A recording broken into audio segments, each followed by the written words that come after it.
নমস্কার বন্ধুরা, কেমন আছেন আমার পরিবারের সবাই? সবাইকে নতুন একটা দিনের শুভেচ্ছা। আমি আজকে এই ডালাটা সাজিয়েছি সম্পূর্ণ ভর্তার জন্য, ভর্তা প্রেমীদের জন্য আজকের রেসিপিটা। আজকে হবে শাপলা দিয়ে একটা ভর্তা, আর এই চিংড়ি মাছ দিয়ে একটা ভর্তা, আর এইটা কে কে চেনেন জানি না, এটা খাকরোল পাতা, আমাদের আঞ্চলিক ভাষা খাকরোল আর কি। এটা দিয়ে একটা ভর্তা। তো চলুন আজকের রেসিপিটা শুরু করা যাক। প্রথমে আমি খাকরোল পাতার এই ভর্তাটা করে নিব। তো আমি এইটা একটু অনেক অনেক সময় এটা চুলকায়, তো তার জন্য আমি এটা একটু কেটে ধুয়ে তারপরে একটু সিদ্ধ করে নিব। তাহলে চলুন দেরি না করে শুরু করা যাক রান্না। ডাটাটা আমি সুন্দর করে কেটে নিয়েছি, এখন একটু ধুয়ে নিব। দেখুন আমি কেটে ধুয়ে পরিষ্কার করে নিয়েছি, এখন আমি এটা একটু সিদ্ধ বসাবো। একটু সিদ্ধ করে নিয়ে আর গাল চুলকাবে না। চুলায় আমি একটা পাতিলে জল বসিয়ে দিয়েছিলাম, তো আমি এই জলের ভিতরে এখন সব শাকগুলো দিয়ে দিব।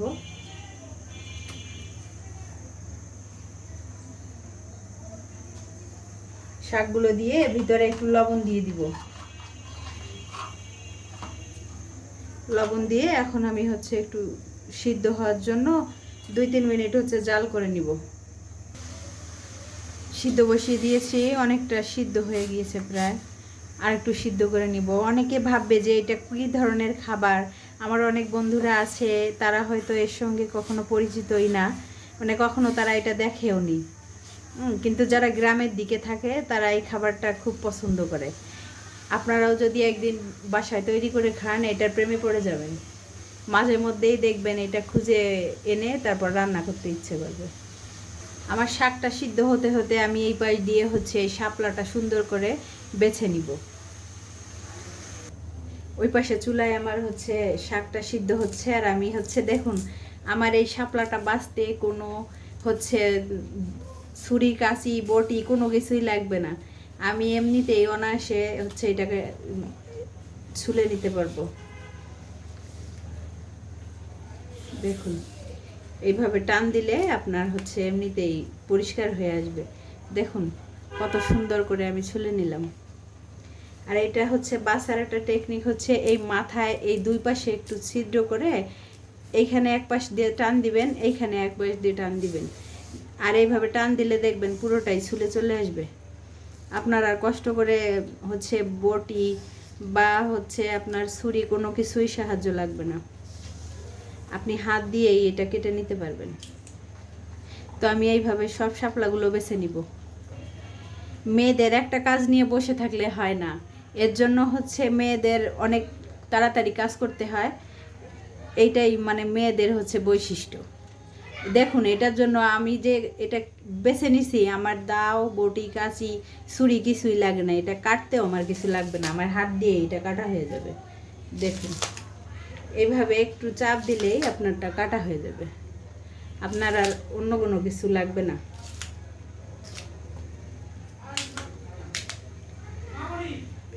এইভাবে আমি সব কেটে নিব।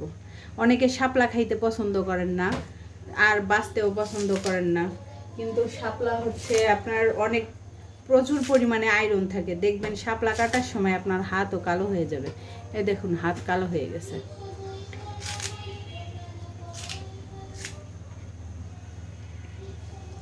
এভাবে আমি এখন আমার সব শাপলাগুলো সুন্দর করে কেটে নিব। দেখুন আমি হাত দিয়ে কত সুন্দর করে শাপলাগুলো কেটে নিয়েছি। এখন আমার ওই শাকটাও সিদ্ধ হয়ে গেছে, এখন আমি ওইটা চুলা থেকে নামিয়ে নিব। দেখুন শাকটা সুন্দর সিদ্ধ হয়ে গেছে, এখন আমি জলটা ফেলে দিব। দেখুন তখন যখন আমি কেটে নিয়েছিলাম কতগুলো শাক ছিল, এখন যখন সিদ্ধ করে নিয়েছি তখন অল্প হয়ে গেছে। তাহলে চলুন এখন আমি রান্নাটা চাপাই। চুলায় আমি কড়াই দিয়ে দিয়েছি, এখন আমি কড়াই তেল দিয়ে দিব। আমি এখন দিয়ে দিব কড়াইয়ে পরিমাণ মতো তেল। তেল আপনার বেশি না দিলেও হবে, ভর্তায় বেশি তেল দিলে তো আবার অত টেস্ট হবে না, ভর্তার টেস্টই নষ্ট হয়ে যায় বেশি তেল দিলে। এখানে হচ্ছে মাঝারি সাইজের দুটো রসুন আমি সুন্দর করে বেছে নিয়েছি। এখন আমি দিয়ে দেবো কড়াইয়ে দুটো রসুন। রসুনটা আমি সুন্দর করে লাল লাল করে এখন ভেজে নেব।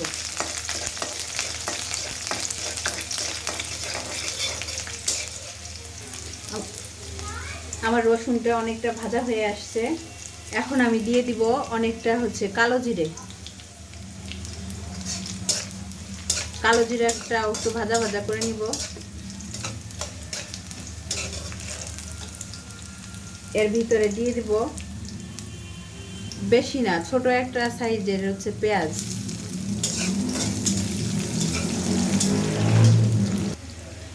এই ইসে একটু মরিচ বেশি দিতে হবে, না হলে আবার গাল চুলকাতে পারে। এর জন্য আমি হচ্ছে 6-7টা মতো কাঁচা মরিচ দিয়ে দিলাম।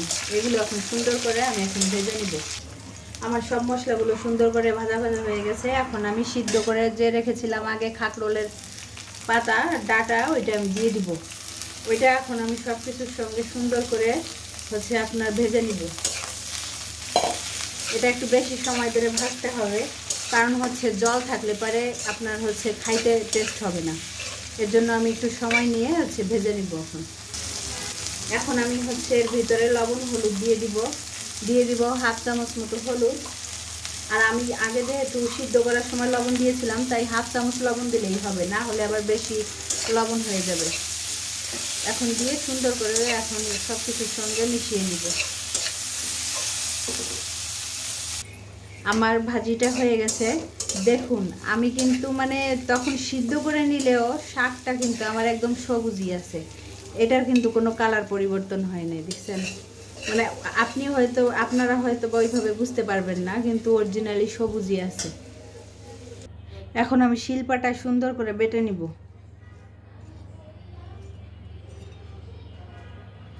আর হচ্ছে অনেকে হচ্ছে ব্লেন্ডারেও বাটে, কিন্তু ওইটা অত টেস্ট হয় না।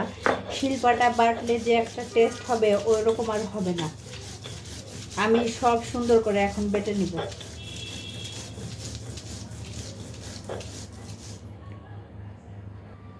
দেখুন বন্ধুরা, আমি শিলপাটা বেটে নিয়েছি, আমার বাটা শেষ। আমার হচ্ছে খাকরোলের পাতা দিয়ে ভর্তাটা করা শেষ। দেখুন কতটা লোভনীয় আর কতটা সুন্দর হয়েছে। এটা দেখতে যেমন সুন্দর, খেতে তার থেকে 3 গুণ বেশি সুন্দর। একদিন বাসায় করে খেয়ে দেখবেন। চলুন তাহলে এবার অন্য একটা রেসিপি শুরু করা যাক। আমার এখন অন্য একটা রান্না শুরু করব। এখন আমি শুরু করব হচ্ছে শাপলা দিয়ে যে আপনার ভর্তাটা করব, সেই ভর্তাটা এখন বানাবো। আমার কড়াইতে তেল ছিল, আর একটু তেল দিয়ে দিলাম। এখন হচ্ছে দিয়ে দিব আমি এর ভিতরে কয়েকটা হচ্ছে রসুন, একটা মতো রসুন। রসুনটা প্রায় ভাজা ভাজা হয়ে আসছে। এখন আমি দিয়ে দিব কয়েকটা গোটা জিরে। দিয়ে দিব হচ্ছে অল্প কয়টা আপনার কালো জিরে। আগে থেকে কেটে ধুয়ে পরিষ্কার করে রেখেছিলাম চিংড়ি মাছ, দিয়ে দেবো কয়েকটা চিংড়ি মাছ। দিয়ে এখন সুন্দর করে আমি ভেজে নিব। মাছগুলো সুন্দর করে ভাজা হয়ে গেছে। আগে যে শাপলাগুলো কেটে রেখেছিলাম, ওই শাপলাগুলো এখন দিয়ে দিব। শাপলা দিয়ে এখন আমি সুন্দর করে হচ্ছে এটা একটু ভাজি করে নিব।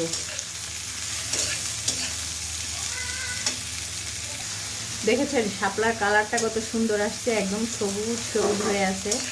এই শাপলা দিয়ে আপনি যে কোনো রেসিপি করতে পারেন, এত টেস্ট হয় মানে, বিশেষ করে আমার এত ভালো লাগে বলে শেষ করতে পারবো না। কেন জানি না আমার এইসব খাবারের প্রতি একটু মানে চাহিদা বেশি। এখন আমি দিয়ে দেবো পরিমাণ মতো হচ্ছে লবণ, আর হচ্ছে দিয়ে দেবো পরিমাণ মতো হলুদ। দিয়ে আবার একটু ভেজে নিব। আগে থেকে আমি যে কুচি করে রেখেছিলাম মরিচগুলো, এখন আমি মরিচগুলো দিয়ে দিব ভিতরে।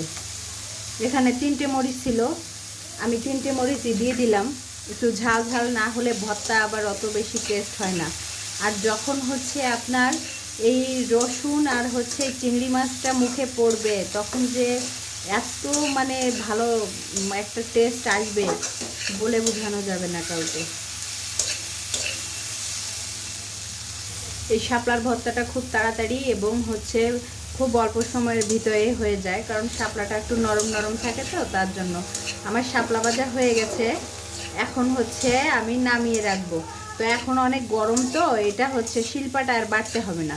যখন আপনি খাবেন, খাওয়ার সময় হচ্ছে আপনি হাত দিয়ে একটু হচ্ছে মাখিয়ে নিলেই আপনার হয়ে যাবে। আমার ভাজি হয়ে গিয়েছে, এখন আমি সুন্দর করে নামিয়ে নেব। তো বললাম এটা আর এখন পাটা পুতায় হচ্ছে আপনার শিলপাটায় বাটাও লাগবে না আর ইয়েও না। যখন খাবেন হাত দিয়ে আস্তে একটু মাখিয়ে নিলেই হয়ে যাবে, কারণ শাপলা অনেক নরম হয়। দেখুন, দেখে লোভ হচ্ছে না খাওয়ার জন্য? তাহলে বাসায় একদিন তৈরি করে খেয়ে খাবেন। হয়ে গেল আমার আরও একটা ভর্তা। এবার চলুন আমি হচ্ছে এবার চিংড়ি মাছের ভর্তাটা করে নিব।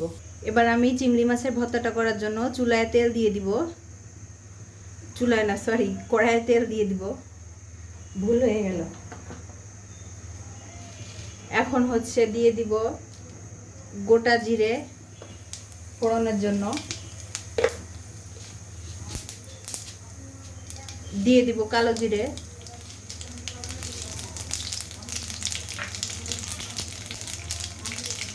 দিয়ে দিব গোটা রসুন, দিয়ে দিব আপনার হচ্ছে দুটো পেঁয়াজ, দিয়ে এখন সুন্দর করে মশলাগুলো একসঙ্গে মিশিয়ে নেব। দিয়ে দেব ভিতরে 3টা শুকনো মরিচ, দিয়ে এখন ভেজে নিব। আমি আগে থেকে যে হচ্ছে চিংড়ি মাছগুলো ধুয়ে পরিষ্কার করে রেখেছিলাম, লবণ হলুদ মাখিয়ে এখন দিয়ে দিব ভিতরে।